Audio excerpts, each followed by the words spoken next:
Idrissa ana waa Qatar. waaw waa Qatar ñu nga fa daanaka gan yi moom ñëpp a ñibbi nañ fi mu ne nii ak waa Qatar ko des quoi. En tout cas il paraît que neexoon na c'était bien organisé vraiment liñ doon xaar ci ñoom daal maanaam décevoir uñu. Une belle coupe du monde. waaw gannaaw bi ma nuyoo waa plateau bi waaw coow li bari woon na avant ñuy dem. J'avoue que laata mooy dem sax amoon na ay clichés yu ma amoon ci Qatar. mu doon ko caricaturer benn paa ñàng boo xam ne booy dugg këram di nga wax lu leer et tout. Mais après une fois à l'aéroport booy dugg tu fais même pas 20 minutes il suffit nga yor sa. say kayit na lépp mat. non xayaa bi rek boo ko yoree après lépp la yomb quoi vite fait donc nga dugg ci dëkk bi cliché yi commencé wadd par li xayaa dama daan dégg xayaa carte xayaa moom moo la doon permettre nga def lépp daanaka visa la mooy lépp quoi mais xayaa ci seen kii mooy accueil quoi accueil donc ci seen làkk ñoom moom mooy lay permettre lépp looy def lépp a ngi woon ci application bi en fait daanaka coupe du monde de innovation boo xam ne la bii bu jéggi dayoo la parce que à partir de nga nekk ci plateforme bi rek donc lépp loo def day feeñ lépp loo gis def ça passe automatiquement donc tu n'as pas besoin d'explication tu n'as pas besoin de wax ju bari donc bu fekkee yaa ngi en règle rek yaa ngi sa xayaa loo soxla da nga koy lijjanti comme ni nga ko waxee appréhension yi bari woon na ñu bari tiitoon dund bi cher tout ça ñu naan fii naka la fi nit di mën a nekkee surtout ci diiru bu weer. waaw sur le plan dund bu cher ça c'est confirmé effectivement c'est vrai que ñun nag biñ fa demee am nuñ fa toogee fekk au moins état Sénégal jëloon benn bërëb boo xam ne fa la journaliste yi daal mu amoon yenn subvention yi moo sax tax peut-être affaire yi woyof si ñun mais sinon da nga doon laajte prix hôtel mu nekk pratiquement le double lañ fa daan kii parce que compétition moo jot nga war a jël Uber ñu wax le prix normal bi fi daan am ak prix coupe du monde mu nekk pratiquement muy triplé yu si bari si wàllu dund bi peut-être après ñu lay expliquer ñu fa dëkk bu ñu lay expliquer dund bi nu mu chéré di nga ko comprendre parce que ñoom am nañ alal jooju ñu fa dëkk seen pouvoir d'achat mëne na ko peut-être yow mi étranger boo fa ñëwee ak say devise nga wecceeku xëy na prix dina jéggi dayoo si yow mais wax dëgg yàlla fexe nañ ba coupe du monde bi nekk réussite nekk événement football comme niñ ko tàmm defee mu am si vraiment organisation boo xamante ni bii ñi ngànk tey football sax d'accord nañ ni gisaguñu li ni mel personnellement yéem na ma bëri na yoo xam ne peut-être. parce que yow yaa ngi woon Russie yaa ngi woon fële je pense que def nga comparaison yi gis nga. oui comparaison bi mooy tey li ma doon wax mooy niveau développement bi ma gis Qatar ak yombal yi ñu yombal organisation Coupe d'Afrique bi. fexe nañ ba Coupe du monde bi voilà fexe nañ ba en tout cas les 2 millions ou plus de.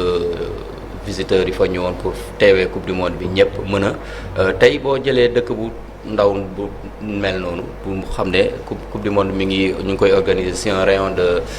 50 kilomètres carrés yu demee noonu fluidité mën a am ci transport bi ñëpp mën di dem stade du sans problème c'est parce que dafa am liggéey boo xam ne gis naa fa nombre ay ñu woowee volontaires yi nga xam ne ñoom ñooy guider nit ñi ñoom ñooy accueillir nit ñi et tout gis naa fa nombre boo xamante ni bii man mosuma koo gis ci coupe du monde dem nañu Russie boo wàccee aéroport ba biir stade ba fi nga jëm di nga gis ay volontaires mais li ma gis ci Qatar ci ay volontaires yoo xam ne loo soxla rek da ngay gestu rek jàkkaarloo kenn nga laaj ko mu expliquer la ko explication yu leer ba doo réer ba doo jaaxle franchement gis ma ko fenn donc sur ce plan là réussir nañ ko stade yi on n'en parle pas tey ñëpp d'accord nañ ni infrastructure de qualité yu ñu mettre à la disposition du foot mondial ñëpp d'accord nañ ci pratiquement ni ñu koy waxatee accueil bi ñu am naam am ay appréhension ñu naan bëri nañ fay tere gi ñu dul tere mais yooyu aussi boo yeggee sur place da ngay comprendre ni que nit aussi boo ñëwee dëkkam am yu muy bañ boo ko defut rek doo am benn problème li ñu intéressé surtout Sénégal parce que balaa ñu ñëw sax ci compétition bi Cheikh Sénégalais yi bëri woon nañ fa moo xam 12e gaynde Ale Casa ak ñi nga xam ne ñooy waa Tëngéej ci ak i tamit journalistes yi aussi takku woon nañu bëri na tamit ay autorités ak ay sénégalais yi nga xam ne ñëw nañ fa influenceurs yi ñu bëri daal ci wàllu Sénégal déplacé wu nañu ñëw Qatar nekkinu sénégalais yi ci biir compétition boobule naka lañ ko mën a xayma ci wàllu comportement ak lu ni mel. waaw ci wàllu comportement les sénégalais se sont distingués comme ni ñu koy waxee parce que bu ñu demee ba chaîne étranger yi journalistes yëpp def ay focus ci supporters sénégalais yi ça veut dire qu'on s'est distingué de la meilleure des façons donc du ci nombre bi parce que bu fekkee ci nombre la rek on était vraiment pas nombreux quoi ci lu nekkoon ci supporters par rapport ak yeneen dëkk et tout mais aussi noonu ni Sénégal di doxee la quoi tey boo seetloo supporters yu bëri état Sénégal moom moo leen jël en charge ñu bëri état leen jëndal billet loger leen et tout alors que ailleurs nit ñi ñooy jëlal seen bopp seen billet fexe nu ñu ñëwalee seen bopp supporter donc mais ba tey comportement sénégalais yi rafetlu nañ ko foofu parce que dëkk la boo xam ne aussi tout est organisé yow mënoo ñàkk organisation ba ñëw fa aussi yàqal leen quoi parce que am nañu ay limites yu ñu teg am nañu ay barrières donc lenn mënutoon a indi ay débordement maintenant supporters yi par exemple li ma gën a maîtriser si supporters yi mooy dëkk nañ benn village tous ensemble waa 12e Gaïndé dëkk fii waa Ale Casa waa Lébu gi lu ñuy soxla si ñoom mooy jour de match ñu def mobilisation bu takku déplacé wu ñoom ñëpp mu am ay bus yoo xam ne c'est des bus gratuits yu leen di yóbbu stade bi ñëw am ay métro boo xam ne bii pour tous les visiteurs c'était gratuit donc dem beeg dikk ba stade mais quand même séparation boobu gis naa ñu ko ñaawlu quoi am na ñoo xamee ni lu ñu bëggoon mooy ñoom ñëpp ñu boole bokk maanaam nekk mu am symphonie quoi effectivement et puis day feeñ au stade da ngay gis Ale Casa nekk seen rythme fële 12e Gaïndé nekk rythme am Lébu gi rek rythme am. mais est-ce que loolu du ci organisation. waaw organisation bi la parce que boo commencé à partir du Sénégal nga ne bon on a par exemple 170 supporters yi ñu yóbbu ñu naan Ale Casa vous amenez tel nombre 12e Gaïndé tel nombre kii tel nombre après nga yóbbu leen ñii dëkk fii ñii dëkk fee ñii dëkk fee déjà yow tu crées cette séparation là man j'aurais pu comprendre nga ne bon on dit 12e Gaïndé fexe leen ba waa Ale Casa waa Lébu gi ñoom ñëpp ñu kii def ko benn groupe. après ñu répétando ensemble pour les chorégraphies ñuy def au stade pour façon bu ñuy supporter mais defuñ loolu dañoo jël ku si nekk ak sa particularité ñu bëggoon ku si nekk ak sa particularité nga supporter ko noonu au stade boo demee stade da ngay gis ñoom nu ñuy toogee Ale Casa ak seeni maillot vert blanc 12e Gaïndé def peut-être vert jaune rouge Lébu gi def seen rouge blanc et tout c'est vrai day wàññi doole bi. amaan na buñ boole woon lépp parce que boo seetloo yeneen dëkk yi. c'est pas des groupes de supporters. exemple yi ñi gagné rek ñoom. exactement Argentin yi les Français benn kii rek ngay benn ñëppay sol maillot Messi lay doon wala maillot Argentine ñëpp sol ko. après nag ñooñu aussi lu leen dooleel mooy les autres communautés yi nekk biir Qatar parce que c'est pas que des Argentins ñoo doon sol tey maillot Argentine Messi bëri na ay fan. Le Brésilien Neymar bëri woon ay fan Brésil bu doon jouer tu rencontres des Indiens des Pakistanais toutes ces communautés là yi nga xam ne ñu ngi nekk biir Qatar di fa liggéey dañuy jënd maillot Brésil pour supporter ji Neymar wala jënd maillot Argentine pour supporter ji kii kon Sénégal amul woon boobu loolu gisoon nañ ko 2002 Corée Japon exactement Sénégal boo foo mënti dugg nag am na Sadio Mané xam naa ni bayreem moom vraiment topp waaw boo ñëwee da lu ñu lay njëkk a wax mooy Sadio Mané is not here no I'm not supporting Sénégal donc da ngay xam ni ñoom Sadio Mané dañuy supporter benn joueur bu fi nekkee automatiquement ils viennent bu fi nekkul après le reste ils sont et justement loolu foofu sax nga la ñuy jaar dugg ci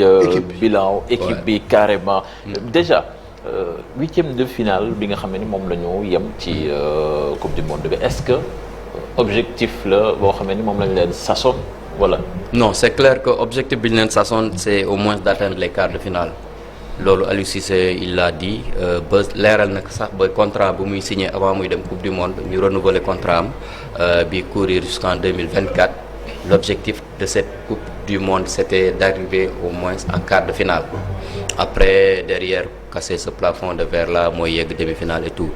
donc bu ñu ko nattee si foofu on dira que l'objectif n'a pas été atteint parce que toog nañu 8e de finale ak manière bi ñu ko constaté donc sur ce plan là bu ñu doon tirer bilan man je vais dire que ça va peut-être bu fekkee y a des questions. mais ça va parce que attends jotuñu bilan bi mais dañuy wax ça va pourquoi parce que y a pas eu Sadio Mané. exactement foofu laay ñëwee parce que tey mais on parle d'une équipe aussi. voilà il a fallu que ñu yegg foofu ñun ñëpp lañ ay ñu demul foofu te dem nañ final. voilà il a fallu que ñu yegg benn niveau pour xam ni peut-être cette équipe là. dañ ko surestimé woon avant ñu dem à cette coupe du monde là parce que tout le monde a fii en Sénégal commencé woon nañ sax di rêver xalaat coupe du monde bi gars yi waxee un pays africain peut gagner cette coupe du monde là automatiquement tout le monde pense oui le Sénégal bon maintenant le Sénégal qui a gagné la coupe d'Afrique là et ce Sénégal là amoon beaucoup de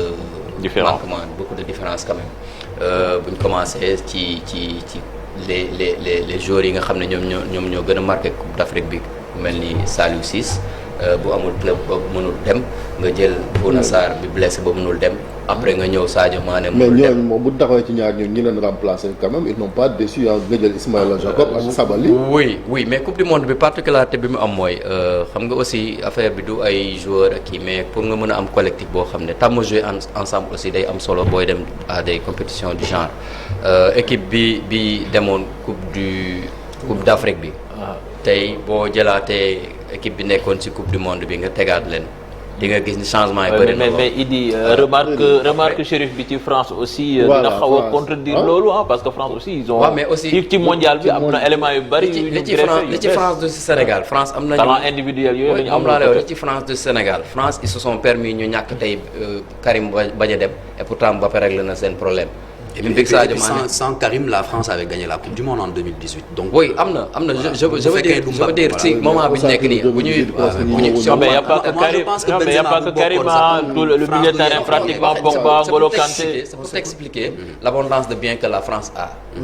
Que bu ñu perdee un Karim Benzema, que bu ñu perdee un Pogba, que bu ñu perdee le défenseur là du PSG là Kimpembe. am nañ ba tey ay joueurs de qualité yoo xam ne mën nañ remplacer ñu ne mais effectivement. et des joueurs qui compétissent régulièrement c'est toute la différence. ak suñu effectif te xam naa ne foofu nga bëggoon ñëw. donc suñu effectif boo ko jëlee. parce que ñun tey suñu performance bi da nga ko war a juger à partir de la préparation de cette coupe du monde là mi ngi commencé kañ pour man au lendemain de la qualification mooy le 29 mars 2022 la ñu. qualifié la ñu xam ni Sénégal dina dem à cette coupe du monde là donc on avait une équipe bien solide bu gagné coupe d'Afrique au mois de février mars mu ñëw confirmer avec cette qualification là après joueurs yi terminé seen championnat dans leur forme habituelle mais reprise championnat bi à partir du mois d'août ba ni ñu demee coupe du monde il faut qu'on s'accorde que équipe nationale Sénégal joueurs yi fa nekkoon di jouer seen club régulièrement ñi amoon temps de jeu dañ leen di compter. mais aussi ci bi ñuy gagné Coupe d'Afrique bi aussi on y est allé avec des joueurs qui ne jouaient pas en club mais bon on me dira que Coupe d'Afrique Coupe du monde quand même. Coupe d'Afrique Coupe du niveau monde yi bokkul nag. Coupe d'Afrique kan nga doon daje ay Namibie ay Zimbabwe ay bon c'est pas pour tuutal équipe yu demee noonu. ay Guinée ak yu demee noonu ay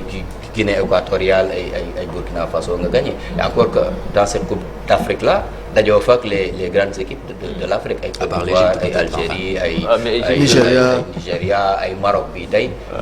voilà donc c'était important quand même tey ñu dem à cette coupe du monde là pour xam suñu niveau réel ramène à la raison xam suñu vrai niveau parce que aussi boo seetloo équipe Sénégal depuis 2 ans bi muy def jaloore yi nii yëpp aussi xoolal yan adversaire la doon dajal ak ñan la gagné ba classement FIFA bi daf ñu favoriser ci lu bari pour moi c'est bluffant ce classement FIFA c'est bluffant après nga ñëw derrière il y a cette coupe d'Afrique qui vient que tu gagnes paf mais loolu yëpp day nëbb tey day maquiller rek défaut yi nekk ci ginnaaw suñu équipe et puis dans nos préparations aussi du ñu am vraiment de sparring partner équipe yu mag yu ñuy dajeel pour mën a jauger suñu niveau quoi exactement donc ay cuuna ngay dajeel dóor leen dem fële yaakaar yaa fi mën oh non attendez. Oui, Brésil 2019 contexte on connaît contexte bi et puis voilà donc bu ñu ñëwee ci joueurs yi performance joueurs yi. mooy lu ñu yóbbu mooy li ñu nekkee woon en club quand même. oui donc les matchs en scène niveau bi dafa kawe. niveau bi boo yeggee coupe du monde vraiment nga ñëw daje ku mel ni Angleterre qui se permet de ay ñoom Rashford ay ñoom Jack Grealish bi ñu leen di teg ay banc. Ça veut dire que. mais match boobu suñu dellu see ci match boobu ñëpp xam nañ ni sur le plan de la qualité individuelle intrinsèque ñaari équipe yi du benn. ñoom ñoo ñu ëppale téeméer yoon. mais sur le plan du comportement. li ñu wane xar kanam bi ñu wane maanaam ñàkk révolte bi ñu wane ci terrain bi quand même loolu moom moo. jaaxal ñëpp on s'attendait à une équipe du Sénégal combative boo xam ne day xeex même si dañ koy dóor quand même. waaw football nag sax yemul ci combat engagement et tout quoi. mais jour boobu la ñu perte loolu bokk na ci parce que bi yu ñu jël yëpp manque d'agressivité dafa leer. non au niveau am na foo yegg ci au niveau am na yoo xam ne mun nga tu peux te permettre certaines pertes de balles ak ay Namibie mu jàll mais tu fais pas ça devant l'Angleterre. tu es puni à la minute qui suit. ah mais duñu joueurs yooyu nag ay joueurs yu mag lañu. je sais pas war nañu. qu'est-ce que tu as fait final bi tu te rappelles am na benn action ci dernière minute yi xaw ma France dafa doon am contre attaque. mais Argentin xam nañ ni kii su rombee rek bii la. dafa def coup franc. te ñun. daaneel ko lu mel noonu. alors tey boo jëlee. par exemple match Sénégal Angleterre bi. tu prends l'action su premier bi Saliou Ciss war a dënd bal bi. Sénégal Angleterre. oui partie Ciss autant pour moi. dënd bal bi après les Anglais récupèrent. on a eu combien de situations yu ni mel ci deuxième ballon yoo xam ne gars yi dañ koy récupérer 1-2 passes. jeu Angleterre bi on connaît. jeu transition bi ñu am ça va vite alors ñun on avait beaucoup de problèmes déjà yow tu parles d'engagement et tout mais avant engagement est-ce que aussi si wàllu qualité joueurs yi on avait qualité yoo xam ne dina mën a indi cette ba ci taxawaayu équipe bi sax taxawaayu équipe bi sax est-ce que tey Angleterre équipe ak niveau bi mu am yow da nga war a ñëw bëgg a rivaliser ak moom ci même tempo loolu tamit ñëw dem songi gi loolu tamit ci tactique de jeu bi ñu mettre en place daf ci joué man aussi pour man loolu staff technique bi am na ci part de responsabilité xëy na on a fait un premier tour bu bu tane ba ñu génn tout le monde a vu que cette équipe là oui sans Sadio Mané l'équipe s'est réinventée loolu lañ doon wax après ñu am yaakaar ni war nañ def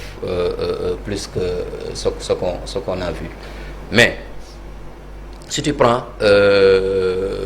gindi ma am na tu parlais de kii non pas dans l'ensemble équipe bi nga xool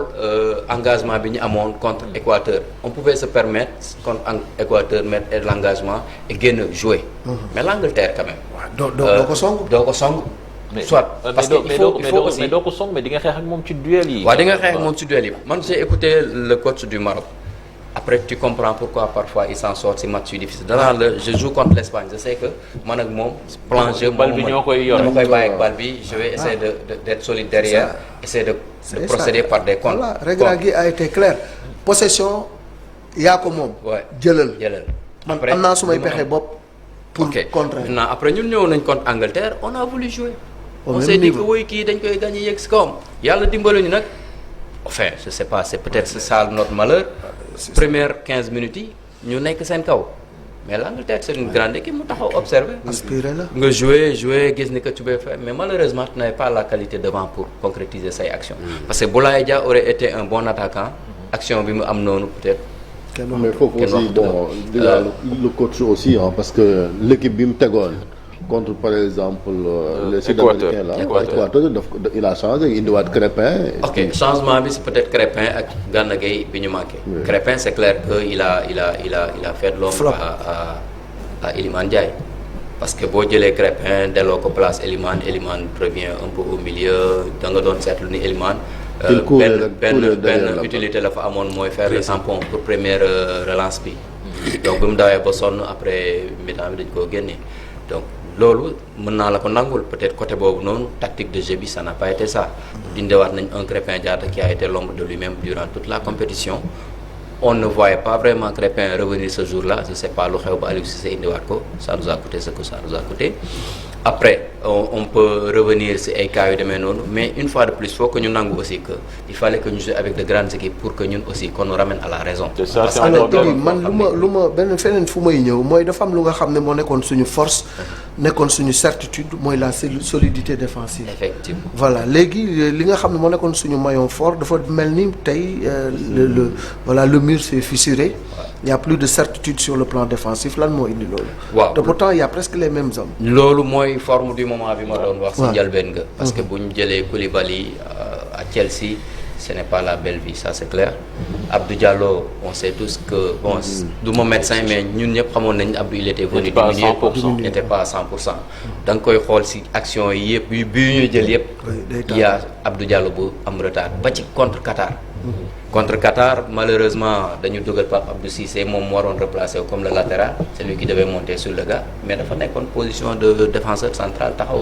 Est-ce que physiquement il pouvait le faire compétition yu bari na trop suñu défenseur yi jamais ñu monter ci. exactement mais Abdou Diallo peut-être loolu c'est il était court physiquement moo tax yenn yi mënu koon def sur le but de Harry Kane Abdou Diallo bu muy daw si. pour voilà il est bu nekkoon en forme man gëm naa ni dina yegg si à temps ba mën a opposer son pied peut-être ba arrêté war a mën a bañ a dugal. suñu góol bi. bon suñu góol bi aussi mu nekk si en fait je me suis amusé à dire que cette coupe du monde il aurait fallu jouer cette coupe du monde là en 2021 pour avoir la bonne version de Edouard Mendy. Parce que c'est 2021 la nekkoon. Ouais, mais Edouard après 2022 contre l'Équateur c'est lui qui sauve le Sénégal. Oui, ça arrive parce que après il en a tellement pris bu ñu génnee ci premier match bi contre la Hollande il fallait qu'il se ressaisisse. Heureusement que le staff a eu la bonne idée parce que amoon na ay rumeurs yi doon daw contre le Qatar qui va être mis sur le banc et tout Aliou Cissé ñëw confirmer ko donc yooyu on a salué ça parce que un grand gardien comme Edouard Mendy mën na def erreur tey donc c'est pas parce que def na erreur que tu vas le briser après il s'est remis ba def match ba contre Qatar contre Équateur ba ci Angleterre bi on peut pas lui reprocher on peut pas lui imputer les voilà buts.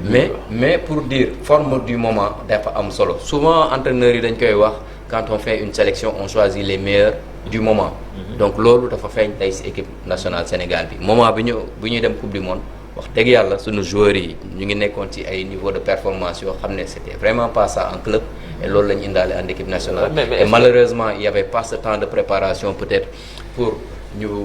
indiwaat leen defaraat plan de jeu yi peut-être réathlétisation voilà avant ñuy dem ci invité bi tey jii gis nañ ci yéenekaay yi les Échos je pense ñoom ñoo ko bind sax ni que y a des fédéraux qui demandent le départ de Aliou Cissé parce que jàpp nañ ni que il est en fin de cycle avec cette équipe nationale du Sénégal est-ce que loolu xel mën na ko nangu. Fin de cycle je ne pense pas parce que projet de jeu bi mu nekk bi mu entamé après. ñoom fédéraux yi attends c'est limite oui. oui mais ñoom fédéraux yi ñoom ñoo c'est eux qui l'ont fait signer renouveler son contrat avant la coupe du monde n'est-ce pas alors tey il est là jusqu'en 2024 le projet c'est que c'était d'aller faire une bonne coupe du monde et préparer du coup la coupe d'Afrique 2024 nga xam ne l'objectif c'est la conservation du titre donc mënoo jox nit ki cette mission là mu dem coupe du monde bi avec tous les impairs qu'on a connus il arrive en huitième de finale c'est vrai que jotul les quarts de finale nga ne il faut le démettre parce que il a atteint ses limites pour man c'est pas le moment après il y a eu des informations qui sont sorties d'abord pour wax ni Aliou Cissé lui-même il est en train de réfléchir s'il va continuer ou pas j'aurais bien aimé que Aliou Cissé bàyyil boppam plutôt que ñu naan ko noo bàyyi parce que tey boo ko nee. mais des fois genre. et son bilan est largement positif du ballon de sonde jéem a sondé xool déjà comment est-ce que la nouvelle va être accueillie est-ce que. c'est possible tamit duñ ko jàppale ci décision boobu. fekkee loolu la bëgg. tout est possible mais pour man nii bu fekkee tu as un projet d'aller conserver ton titre de champion d'Afrique il a entamé un projet boo xamante ni peut-être fii ak 2024 lay yem. Enfin l'objectif bi c'est pas le moment quand même de le démettre parce que mën na nekk aussi réussite boo ko defee parce que le Maroc l'a fait l'entraîneur qui a construit cette équipe là ba fii am na benn moment ñu gis ne l'équipe a atteint ses limites yi c'était quoi mooy peut-être que le message du coach ne passait plus on a amené quelqu'un mu am effet de voilà gars yi mu indiwaat ay ñoom GS indiwaat ñeneen ñi régler yenn kii mu am déclic ça peut se faire mais contexte bi ñu nekk nii pour man c'est pas le moment. Alors pour l'avenir de l'équipe très rapidement en une seule question en une minute gis nañu ni il y a une jeune vague des jeunes qui sont en train d'émerger il y a beaucoup de trentenaires il faut qu'il y ait absolument une transition pour avenir équipe bi naka nga ko gisee. waaw très souvent dañ koy wax relève ou pas mais bi ñu génnee ci coupe du monde bi on notera que Idrissa Gana Gueye fait partie des meilleurs Sénégalais de cette coupe du monde. Il nous a manqué. Kouyaté peut-être on a très tôt jugé il a fait un seul match après blessé peut-être que bu defoon le reste des matchs on pouvait mieux le juger. Après il y a eu des jeunes quand même ku mel ni Ismaël Jacob yi ñu woon lu dal sunu xel. ku mel ni Iliman Ndiaye woon nañ lu dal xel. après les flops c'est Crépin Diatta Ismaïla Sarr ba tey on a pensé qu'il pouvait être le patron de cette équipe-là mais ba tey pour man personnellement je pense que c'est pas un futur patron. Après mën nañ dugalaat quelques jeunes mais je pense que l'ossature est là. ñee fi nekk il suffit juste de refaire cette défense-là parce que pour man défense bi y a problème tey on peut pas être là à dire Abdou Diallo Koulibaly c'est une bonne paire pour man. coupe du monde bi wane nañ ko cette paire là une fois nga yegg yenn niveau yi. attaque bi tamit problème la de amuñu tueur. aussi amuñu tueur ça c'est clair qui va venir il faut aller chercher certainement un attaquant de qualité. de qualité merci Idriss Sané ci jàngat bi am na solo dañuy dem ci invité Infos Matin.